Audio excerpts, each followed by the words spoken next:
시청자 여러분 안녕하십니까? 10월 8일 화요일 매일신문 뉴스입니다. 제24호 태풍 다나스가 빠르게 한반도에 접근하고 있습니다. 태풍의 영향권에 들 것으로 예상되는 남동해안은 피해를 최소화하기 위해 만전을 기하고 있습니다.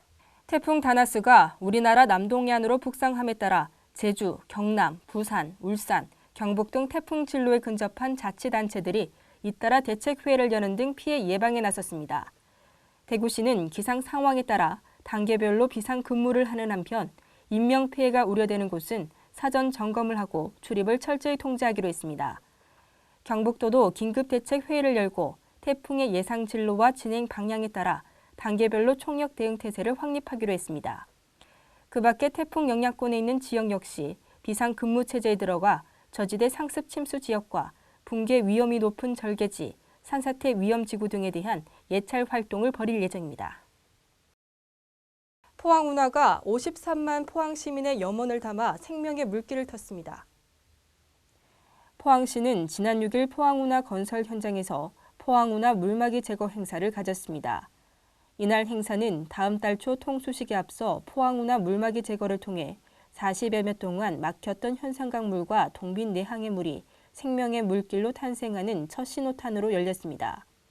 총 사업비 1,600억 원이 투입되는 포항운하공사는 현상강에서 동빈 내항까지 1.3km 구간의 물길을 뚫어 건설됩니다.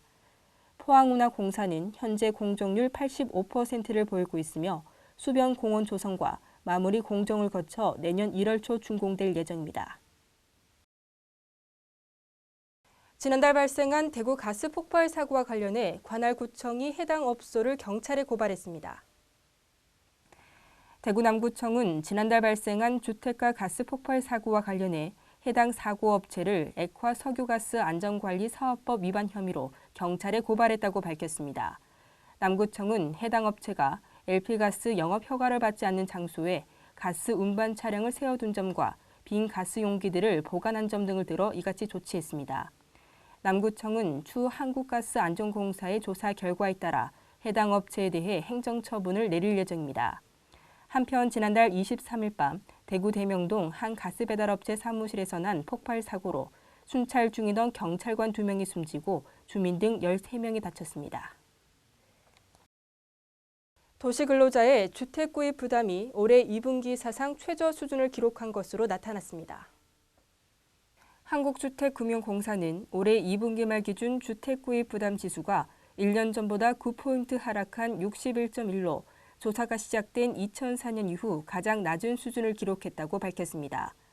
주택구입 부담 지수란 중간소득 가구가 표준 대출을 받아 중간 가격 주택을 구입하는 경우에 상환 부담을 나타내는 것으로 100을 기준으로 지수가 높을수록 주택구입 부담이 높아진다는 뜻입니다. 한국주택금융공사는 지난해보다 주택가격이 다소 낮아진 데다 가계소득은 증가하고 주택담보대출금리가 4.76%에서 3.73%로 하락하면서 지수가 최저치를 기록했다고 설명했습니다.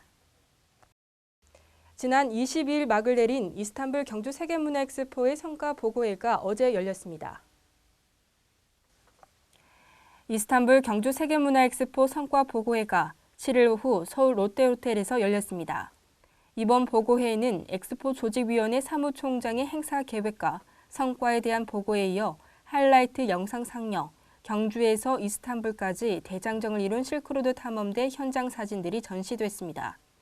이스탄불 경주 세계문화엑스포는 길, 만남, 그리고 동행을 주제로 40개국이 참가해 46개의 문화 행사가 펼쳐졌으며 490만 명의 관람객이 방문하는 성과를 거뒀습니다. 경북도는 앞으로 한국과 터키 간의 문학 심포지엄과 태권도 친선 경기 등을 정례화하고 문화와 스포츠, 경제 등 다양한 분야의 교류를 확대할 계획입니다. 현재 다나스는 남해상으로 빠르게 북상하고 있습니다. 오늘 하루 전국이 태풍의 영향을 받겠는데요. 특히 제주와 남부지방은 직접 영향권에 들면서 강한 비바람이 몰아칠 것으로 보입니다. 대구 경북 낮 최고 기온은 22도에서 23도로 어제보다 낮겠습니다. 이상으로 매일신문 뉴스를 마치겠습니다. 시청해주신 여러분 고맙습니다.